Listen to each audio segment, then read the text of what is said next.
In 3, 2, 1, 0!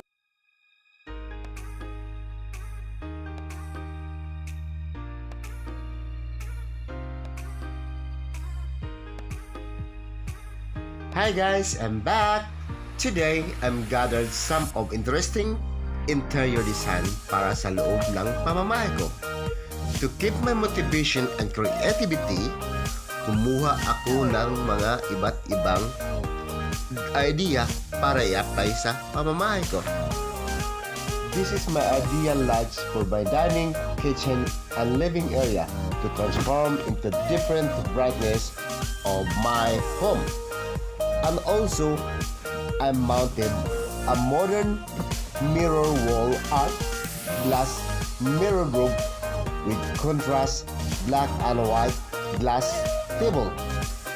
And this living area, this is my living style of furniture to inspire my home with two wall canvas tempered glass frame.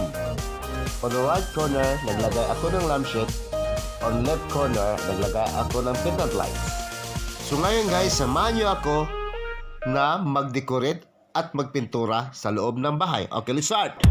3, 2, 1, 0.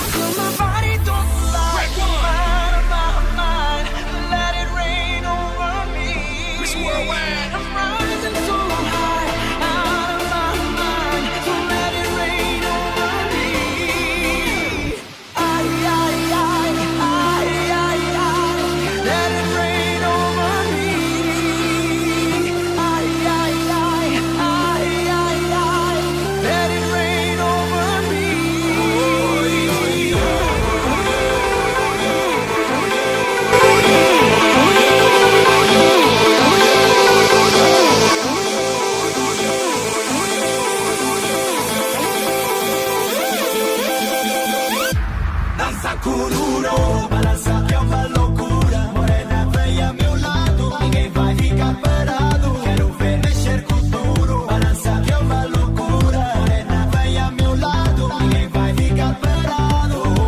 Oi, oi, oi.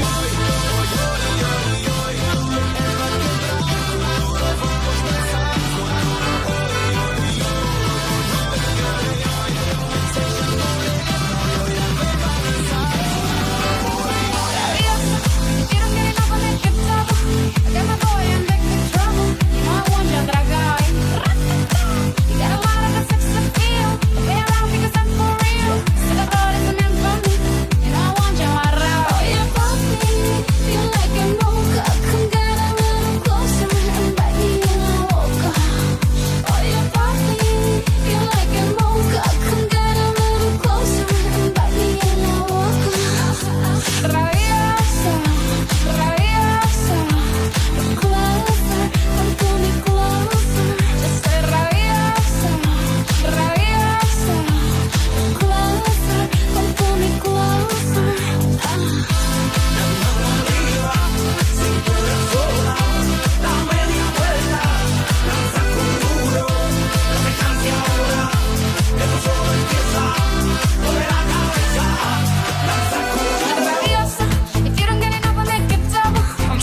important thing in life will always be the people in this room. Right here, right now.